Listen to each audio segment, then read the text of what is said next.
دنباش بینرین هجا سلاو و ریز جستدین دنگ امریکا لواشنطونا پایتخت بخیرات ناو دکم دخلکه که نو ده جبرنامه هفترنگ و گرکه نو ده ناو بخچه چاندو هنرارنگین ده.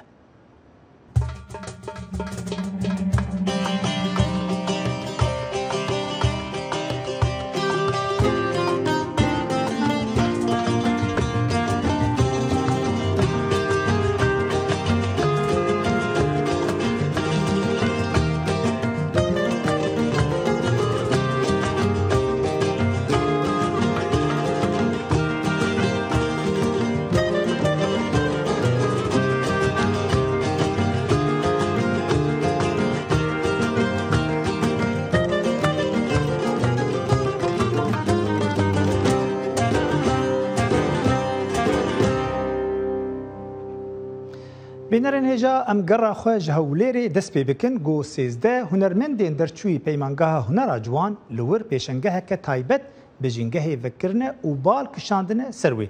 احمد زیباری لور بو و اف راپورت بو هفترنگ آماده کریه. نمایشی که هنریه للایان 13 قطابی کلیجی هنر جوانکانی شاری هولیر بڕێوە دەچێت.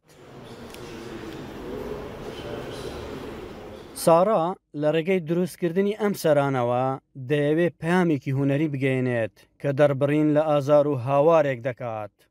ڕێک مەبەستی من ئەوەی ئەو شڵەژانی کە ئەو هاوارە نایکە بگەێنم بە بینەرج کە هەموو هاوارەکان ڕاستە سروشتیان جیاوازە هەتا شوختیشیان تێدایە بۆ ئەوەیە کە بتوانێ هاوارەکە بگەێنێ ئازاری ئەو کەسە بگەێنێ کە هاوار ئەکا بە تۆ بگەێنە بە ناخەت. کارەکانی ئەم قوتابیانە تەنها پەیامگەیاندنە نەک جوانی وەک خۆیان دەڵێن مەبەستمان ئەوەیە کە بینەران بە دوای مانەکەیدا بگەڕێن.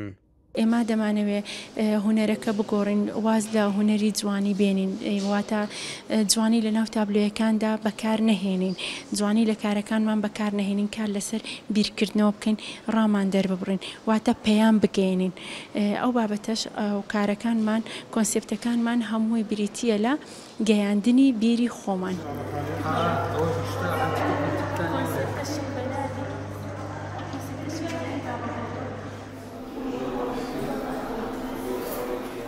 ئەم بابەتە هونەریانەیان بە ماوەیەکی کەم و لەسەر ئەرکی خۆیان دروست کردوون. بەو پاپولێ بەشدارم کردیا ئەو پاپولە پێی دەگوترێ بەتەرفڵای ئیفێکت کاریگەری پاپولە کە ئەو بیردۆزە کە دەرێ ئەو بیردۆزە باس لەوەی دەکا کە حتا باڵی پاپولەش کە دەجوڵێنی کاریگەری لەسەر ژینگەی هەیە ئەو جا بگاتەوەی کە پلاستیکە کە فڕێ بدەین کە چەندەها ساڵی دەوێتە شی ببتەوە.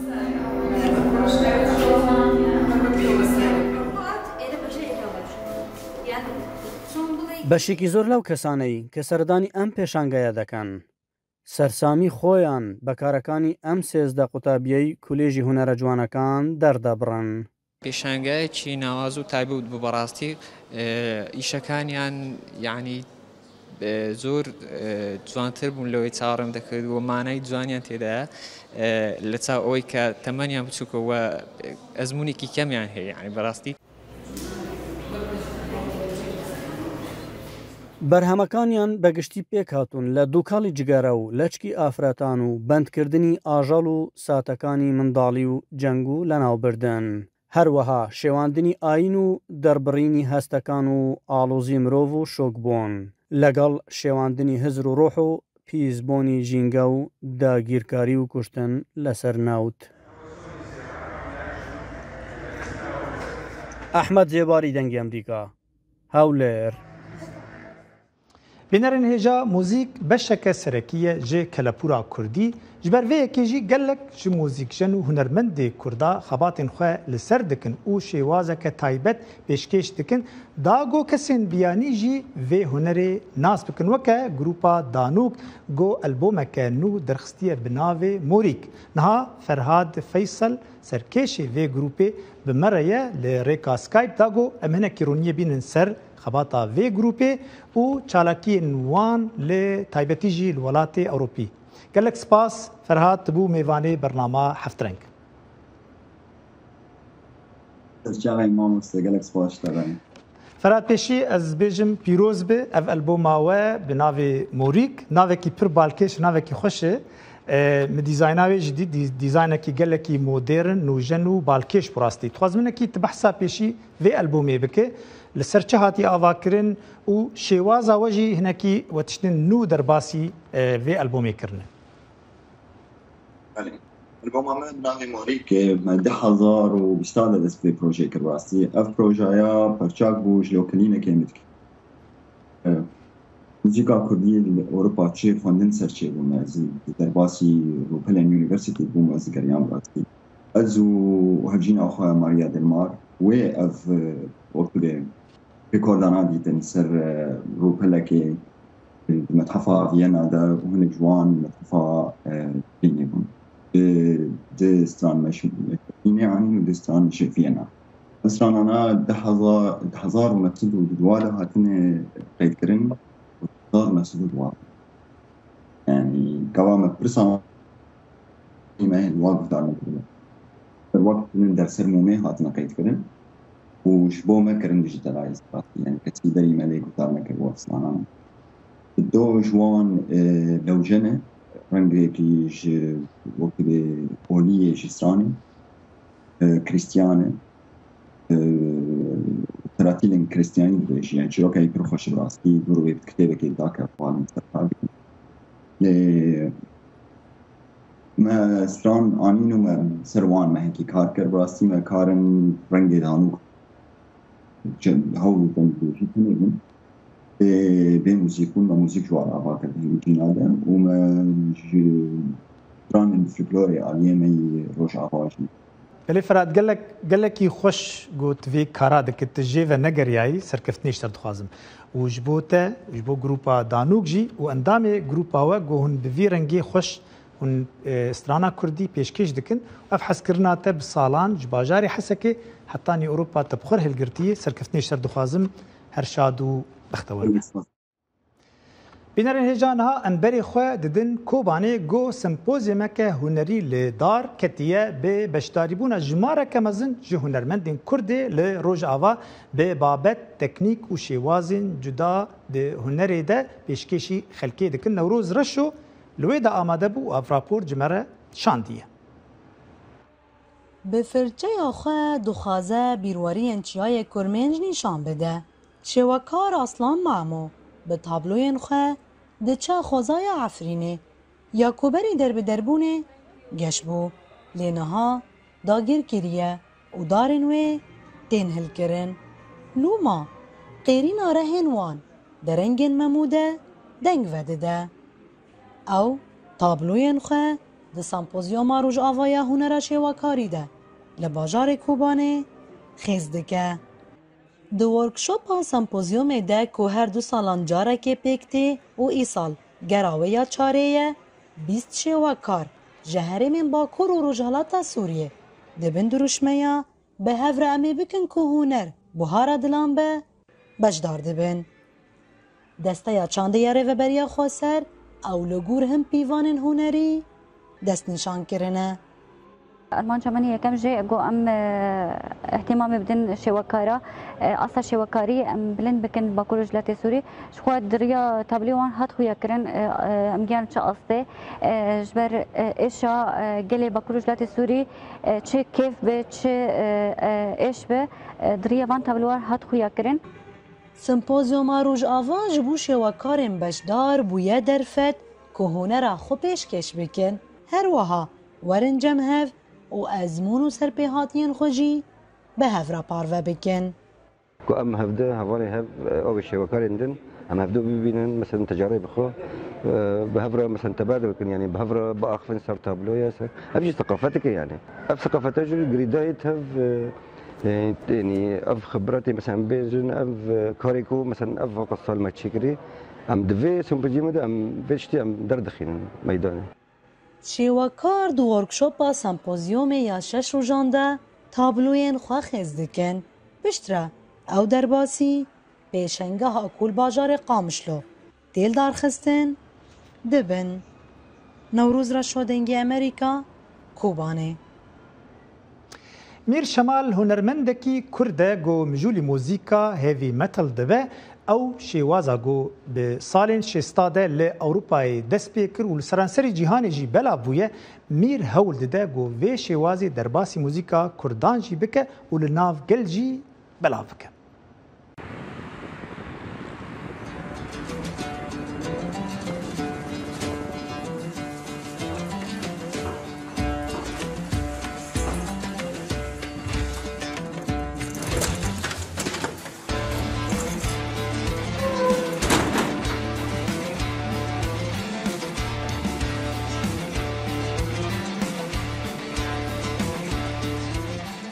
من کارەکانم بە ناوێکەوە تۆمارەکەم ئەویش سیاک زارێس کە لەواتایە یعنی کەی خوسرە و کە کەی خوسرەوە هەم بە گەورەترین پاشای میدیا هەژمار دەکرێت و هەم بە باوکی کوردان هەژمار دەکرێت. ئەم ناوەشم پێ باش و هەڵی بژێرم کە یەک ڕنگدانەوەی نەتەوە و کللتوری خۆمە. دووەمیش بە بۆنەی ئەوەی کە پێم وایە گروپەکەی من یەکەم گروپی دەزمەتڵە لەسەر ئاستی کورد.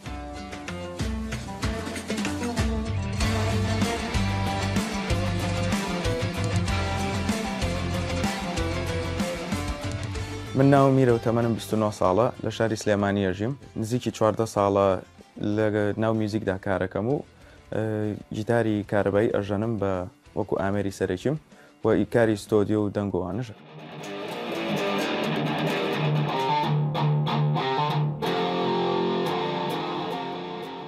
وەکو ستایلی میوزیک دێث مێتڵ حەزفەکەم بە تایبەتی. ستایلی دێث مێتڵ سەبژانرایەکە لە ستایلی هێڤی مێتڵ. سایلی هێڤی مێتڵ لە ساڵی 1968 لە بەریتانیا بەرمینگهام پێشکەشەکرێ بۆ یەکەم جار. یەکەم گروپ کە گروپی بلاک ساباثە. ئەو کات مۆدی ئەوەدایەت کە ئەمپی گیتارەکانیان واتە مکەبەری گیتارەکانیان تۆزێ دیستۆرت بکەن. یعنی سەوتەکە تێک بشێوێنن. منیش لێرە کە یەکەم جار بەرەو ستایلە کەوتم حەزێکی زۆرم بۆی هەبوو ئیتر حەزم کرد کە منیش گروپێک لەو ستایلە دروستکەمەوە بۆیە لەگەڵ دوو برادەری خۆمە بۆ یەکەم جار لە ساڵی 2009 تا 2011 بڵێ نەتوانین بڵێنەوە دەستپێکی باندەکە بوو 2011 توانیمان کۆنسێرتێک بکەین لە شاری سلێمانی. میوزیکی مەتڵ یەک جار کە گوێ لێوێ ئیلان یعنی بێ ئاڕێت ئەو زانی چییە؟ هەن زۆر کەس مەسەن لەوانەیە بڵێن مەسە ئەو ژاوە چی ئەو شەقە چیە؟ بەڵام لە ئاخیرە هەر سەرنج ڕاکێشێ تۆ لە مەتڵە ئەزریچێنی هاوارەکەیت بۆ ئەوەی پەیامەکەی کە پێتە زۆرتر بگاتە خەڵک بۆەوەی خەڵک جۆت لێ بگرێت لەبەرەوەی ئێمە لە ڕۆژێک ئاژین زۆر کەس گوێ ناگرێت. بێگومان گوێگری ئەم ستایلە کەمە بە ڕای منیش هۆکاری ئەوەی کە گوێگری کەمە لە وڵاتی خۆمان ئەوەیە کە ئەم میوزیکە ئاسان نییە گەیشتن پێی یەکسەر ناتوانانی حەزێکت بۆی هەبێت دوو وەکو میوزیک وەکو ژانرا قورسە عازفکردنەوەی مەسەلەن زۆر گۆرانیتر هەیە ئاسانە بەڵام ئەمە تۆ ئەگەر بتێ گروپێک دروستکەی بۆ هەڤی مێتڵ ئەبێ عازف درامسێکی باش عازف بەیسێکی باش عازف گیتار و گۆرانی بێژێکی باشیش دەبێ عازفەکان کەمن وەکو عازفەکان کەمیشن لەو عازفە کەمانی کە هەتا ئێشتا لەوە کەمترن کە حەزیان لە دێث مێتڵ بێ بۆ یعنی لە کۆتایەکەیتە سەر یەک کەس دوو کەس ئەوە نەئەمێنێتەوە کە بتوانێت لەم ستایلە پەرە بدە.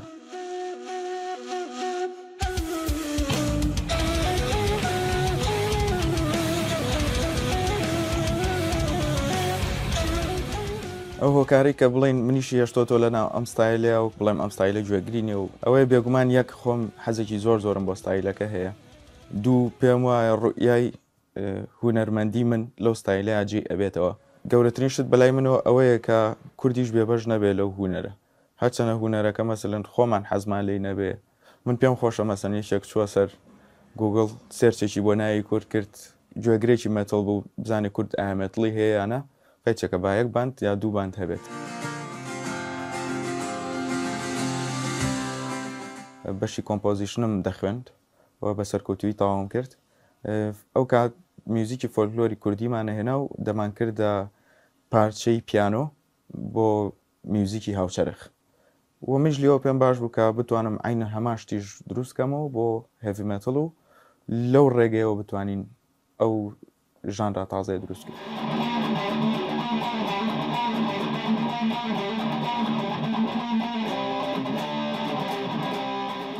تاکو ئێستاشە لە ڕێگەی میوزیکەوە بژێوی ژیانم پێیاکەم جا چ ئەوە بێ میوزیک وەکو لایف میوزیک کە گۆرانی ئەڵێ عەزفەکەم لە ناو لایف میوزیکەکاندا و و لە ستۆدیۆش وەکو ڕیکۆرد بێت بۆ کەسی تر یان لە ڕێگەی کاری ڕیکلامیەوە بەڵام بەشی دەنگەکەی تەنها واتە بژێوی ژیانم تەنها بە میوزیک و بەشی دەنگ پیا دەکەم. لە ئێستادا زۆربەی ستایلە جیاوازەکان لە ناو کوردستاندا هەیە و ئەمە شتێکی دڵخۆشکەرە چونکە ئەمەوا دەکات بیسەری میوزیک زۆر بێت و ستایلی میوزیک زیاتر بە گوێی خەڵکان ئاشنا بێت.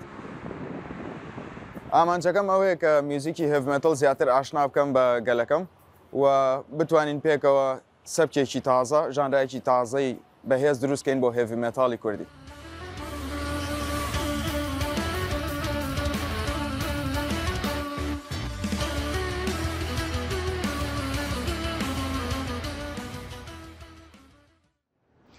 ev rapor jî di derbarî Sîmav û Pêrlayê her du şagirtên hunerê li Qamişlogo bi dilxweşî hunera xwe pêşkêş dikin û bala xelkê jî dikişînin ser vê hunerê ka em berê xwe bidin raporta Zana Umer di derbarî her du hunermendan de.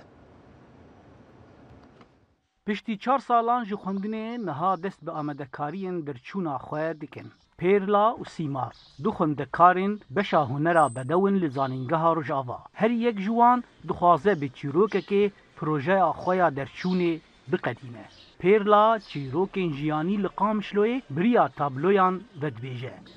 فأب يجي جوا صاروكي القامش اللي بتوجكوي غرادا دفروشن وهم كان ياتي واي ما ديش بربوتني هم محروم شخوندني فالويدا كيلو برتشيبو هنكا لفك داي ومخصص السورات كيشتريتي بقرم قبول كر بس المنا ناري درجة كتبوا هندري لفي يقينك كرب لفنا بدستي دا يدخوا فحسيام أول لحظة جرك تكبل وحيد وبيوثق عندك دبێژنگۆ هوەر بە حەزکردنê بەدەو دبە لەو ماسیماv حەزکردنا zaroktiya xwe derbasî tabloya xwe ya derçûnê kiriye.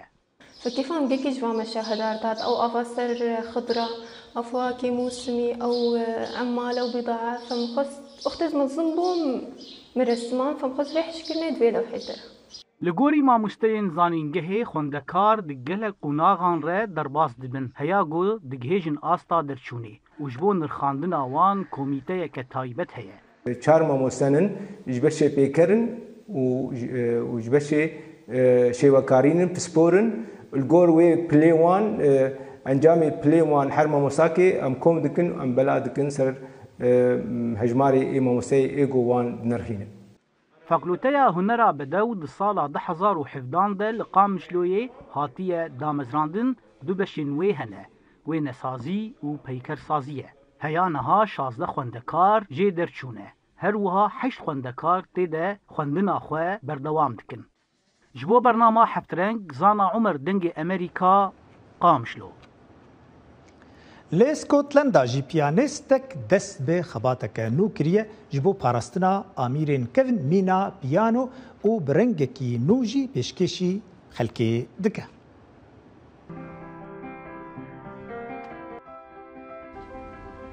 لە فرۆشگایەکی گەورەی پێشووی چۆڵدا لە نزیک بەندەری لیث لە ئەدنبرگ تێم ڤینسن سمیث بە پەنجەکانی بەکریلەکانی پیانۆیەکی گەورە یاری دەکات. پیانۆوەکە یەکێکە لەو سەدان پیانوانەی کە لەلایەن ئەو موزیک ژەن و تیمە خۆباشەکەیەوە ڕزگار کراون لەبەرەوەی ماڵەکان بۆ ئەوەی شوێنێکی بەرفراوارتریان هەبێت لەو پیانوانە خۆیان ڕزگار دەکەن. بۆم دەرکەوت پیانوێکی زۆر فڕێ دەدرێنە سەر زەبڵدانەکان و بۆیە دەستم کرد بە دروستکردنی مۆبیلیات لە پیانۆ. تەختەیەکی بەرپەنجەرە و جۆرێک لە تەخت خاوێکی جێگەی بەرز و پلیکانەیەک و دواتر پیانۆکان هەروە دەهاتن. لەگەڵ شاڵاوی هاتنی ئامێرەکان ڤینسن سمیث تێگەیش کە زۆربەیان هێشتا زۆر باشن. بۆیە ئەو هاوڕێکەی ماثیو ڕایت بریاریاندا پیانۆدرۆم یان شوێنێک دەبمەزرێنن بۆ ئەوەی تا ئەو ڕادەی بکرێت پیانۆکان ڕزگار بکەن. بۆمان دەرکەوت کە بەشێکی زۆر لەو پیانوانی کە بۆمان دێت زۆر باشن. دەزانی مەبەستم ئەوەیە ئەم پیانۆیە بۆ نمونە کە من لی دەژەنم لەلایەن ناوەندێکی کۆمەڵایەتی لە شاری پلایمۆسەوە فڕێدرا کاتێکیش گەیشتین هەموو کلیلەکانی بەیەکەوە گیریان خواردە بوو چونکە کەمێک نمیان گرتە بوو. بریتانیا نەرێتێکی دروستکردنی پیانۆ هەیە کە میژۆکەی دەگەڕێتەوە بۆ فەرەتر لە 200 ساڵ پێش ئێستا.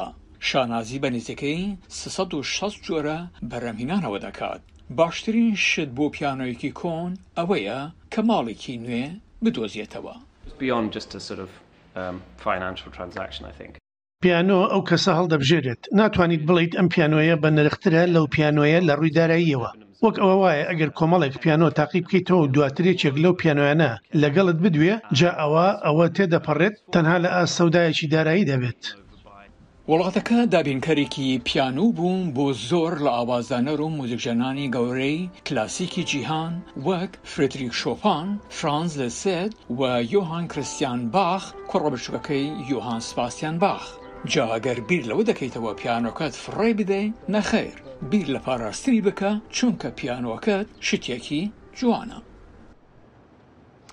لە ئوسترالیا جی پێشەنگەهەکە تایبەت و بوو گۆتێدا ڕەنگên جودا ji hunerê pêşkêş dike bi taybetî jî li ser cav û rengên reseniyên vî welatî di nav de diyar dibin. خاڵێکی وەرچرخان لە مێژووی ئوسترالیادا بە نووسراو لەسەر قوماشە ڕەنگە و ڕەنگەکان دەبینرێت. لە ساڵی 1966دا کرێکارانی دانیشتوانی ڕەسەنی وڵاتەکە لە ویزگەیەکی ئاژەڵداری وەیڤهێڵ لە ناوچەکانی باکووری وڵاتەکە ئیتر پشوو درێژیان نەما.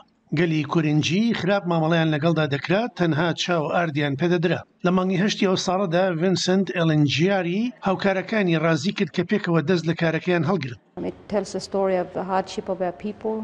چیرۆکی سەختی گەلەکەمان بۆ دەگێڕێتەوە. بارودۆخی گەلەکەمان و ئێمە باوەڕمان وایە بە تایبەتی گورینجیەکان کە چیرۆکەکە هێشتا دەبێت بگێڕدرێتەوە و هەرگیز لایەت نەکرێت. کەسانی وەک پۆل کێلی گۆرانیان نووسیوە و فرانک هاردی کتێبی ئۆسترالیا بەدبەختەکانی نووسی بوو، خەڵکی ڕەسەنی خاکەکە نین چیرۆکەکان گێڕاوەتەوە. بەڵام بانەرەکان دەرفەتێکی زۆر باش بوون بۆ خودی گوریندیەکان بۆ ئەوەی یادەوەری خۆیان لەسەر ڕووداوەکان بگێڕنەوە. ئەم بزوتنەوەی وای کرد کە گۆڤ وێتلام سەرۆکوزیرانی ئەو کاتی ئوسترالیا لە بەرژەوەندی خۆپشاندران مامەڵە بکات و ئەوەش بووە دەستپێکی بزوتنەوەی مافی زەوی ڕەسەنەکان.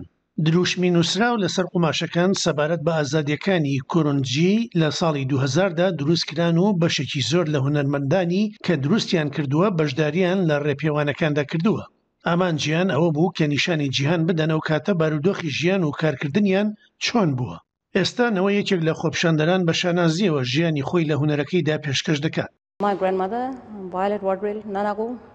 داپیرم ڤایۆلێت وادرێل نانکۆ ئەو وێنەکەیە کە ئاوی هەڵگرتووە و زۆر قورس بووە، پشتی شکاوە، کاری کردووە لەو ڕۆژانەی کە دەبێت بزانین لەو کاتانەدا موچیان وەرنەگرتووە. هەروەها ئەو دروشمانە وەک ڕێگایەک بۆ ساڕێژکردنی ژوێناکراون.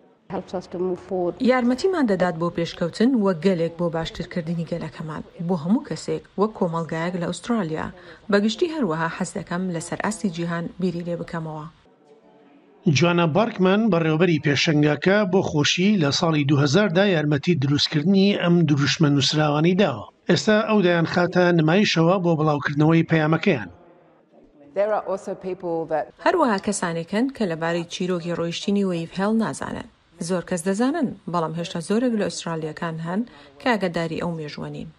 لە ماوەی 20 ساڵی ڕابردوودا دروشمە نووسراوەکان گەشتێکی تایبەت بە خۆیان کردووە لە ڤیستیڤالەکانی ڕۆژی ئازادیەوە بگراتە دەگاتە پرسەی ماتەمینی وێتلام. بۆ بینینی ئەوان لە تەواویش کۆمەندیانە ئەزمونێکی سەرنجڕاکێشە لە ژێر گڵۆپەکاندا سەرسوورهێنەر دەردەکەون. پێشەنگای هونەری زانکۆی چارلز داروین لە شاری داروین تا ناوەڕاستی مانگی 7 میوانداری ئەو دروشمە نووسراوانە دەکات. ئامانجلی ئەوەیە دواتر لە نمایشی هەمیشەیی لە وڵاتی کونڕۆنجی هەبن. ئازاتی و چیرۆک و هێزی و کەسانەی کە خودی پێکاتەی بوونی میلەتێکیان بۆ هەتایە گۆڕی. وریاکاڵێ دەنگی ئەمریکا واشنگتن. ڕۆت کارتەر ژی وەکە دیزاینەر و خەلاتگرتا ئۆسکارێ پرتوکێک لەسەر ژیانە خۆ بەلاف کریە. گوتێدە بەحسا خەباتا خۆ دوارێ هونەرێدە و نویساندنێ دەکە کابەری خۆ بدن vê راپۆرتێ دە دەرباری vê پرتوکێدە. براوەی خەڵاتی ئۆسکار و دیزاینەری پۆشاکی مێژووی ڕوث کارتەر پەرتوچێکی نووسیوە لەسەر کاری نزیکەی 40 ساڵی خۆی زۆربەی کات کاری بۆ هەندێک لە سەرکەوتوترین فیلمەکان کردووە. کتێبەکەی بەناوی هونەری روث ئی کارتر ئەو دیزاینەرە بەناوبانگەی جیهانە کە دیمەنی کارکتەرەکانی هۆلیوود زیاتر دەردەخات. زۆرێک لەو فیلمانەی کە لە ڕووی ڕەخنە و داهاتەوە سەرکەوتوترین فیلمەکانی هۆلیوودن. سەرەتا لە ساڵی 1980دا بۆ ماوەیەکی زۆر لە فیلم سکول دەیز دەستی بەکارکردن کرد بەردەوام بوو. دەرچووی کۆلێژ و زانکۆیەکی مێژووی ئەفریقایی ئەمریکایەکانە بە پلەی شانازی و لە زۆربەی کارەکانی پەنجەرەیەک دەکاتەوە بۆ ئەوەی بزانرێت کە ئەفریقاییکی ئەمریکایی بێت چ مانایەکی هەیە. لە کتێبەنوێکەیدا هونەرەکەی ئەو پەنجەرەیە هێندەی تر فراوانتر واڵا دەکات. ئەوە نیە ئێستا لێرەم بەڵێ لە بۆنە تایبەتەکاندا یا وەک چی وەک ئاهەنگی خەڵاتی ئۆسکار. یەکەم ئەفریقاییەکی ئەمریکاییە کە کاندید کراوە و خەڵاتی ئەکادیمی باشترین دیزایانی جلوبەرگی بەدەستهێناوە و یەکەمین ژنی ڕەشپێستە کە تا ئێستاکە 2 خەڵاتی ئۆسکاری بەدەستهێناوە.